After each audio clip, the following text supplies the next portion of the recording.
ইসলামী আন্দোলন বাংলাদেশ সন্দ্বীপ উপজেলা শাখার ব্যবস্থাপনায় আয়োজিত আজকের দুই বুজুর্গের হজরত আল্লামা শাহ আহমদ শফি রহমতুল্লাহ আলাই ও হজরত মৌলানা সৈয়দ ফজলুল করিম রহমতুল্লাহ আলাই পীর সাহেব চরমোনাইয়ের জীবন ও কর্মশীর্ষক আলোচনা সভার মহতরম সভাপতি হজরত ওলামায়ে কেরাম, দিনদার মুসলমান ভাইয়েরা, প্রথমে একটু সংশোধন করি।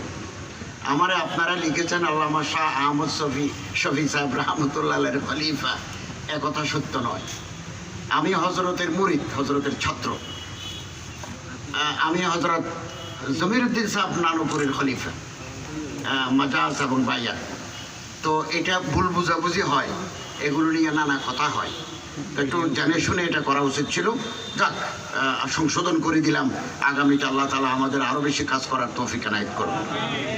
দুই বুজুর্গ হজরত আল্লামা শাহ আহমদ শফি সাহেব রহমতুল্লাহ আলাই, হজরত সৈয়দ ফজলুল করিম রহমতুল্লাহ আলাই বাংলাদেশের ইসলামী রেনেসার অগ্রপথিক ছিলেন। এই দুজন যখনই বাতিল মাথাছাড়া দিয়ে উঠেছে, আমরা দেখেছি এই দুইজন সিংহের মতো ময়দানে ঝাঁপিয়ে পড়েছে এবং নাস্তিক্যবাদী শক্তির কোমর তারা ভেঙে দিয়েছেন এই দুইজন।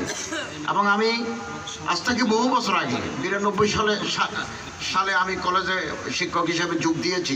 এর আগে আমি একটা সরকারি মাদ্রাসার আরবির প্রভাষক ছিলাম 1987, 88, 89, 90। এই সময়ে পীর সাহেব কক্সবাজার যাওয়ার পথে সাতকানিয়ার উপর দিয়ে যাওয়ার সময় একটা পথসভা করেছিলেন। আমরা শিক্ষক হিসেবে ওখানে গিয়েছি।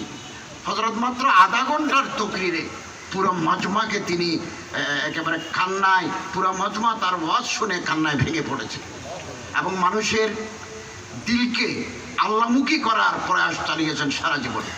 এই দুই বুজুর্গ তারা চলে গেলেন, আমাদের জন্য রেখে গেছেন তাদের আদর্শ। তাদের মতো মানুষ আর জন্ম হবে কিনা জানি না। আরবের কবি বলেন, হাইহাতা লা ইয়াতিজ জামানু বিমিসলিহি ইন্না জামানা বিমিসলিহি লাবখিল। জামানা এখন বখিল, আগের মতো ফল বাগানে আর ধরে না। তবে গাছ আছে, মালি আছে, ব্যবস্থাপনা আছে। এই দুইজন যে স্বপ্ন দেখেছেন, একটা কল্যাণ রাষ্ট্র, খেলাফত আলা মিনহাজের নবুওয়া,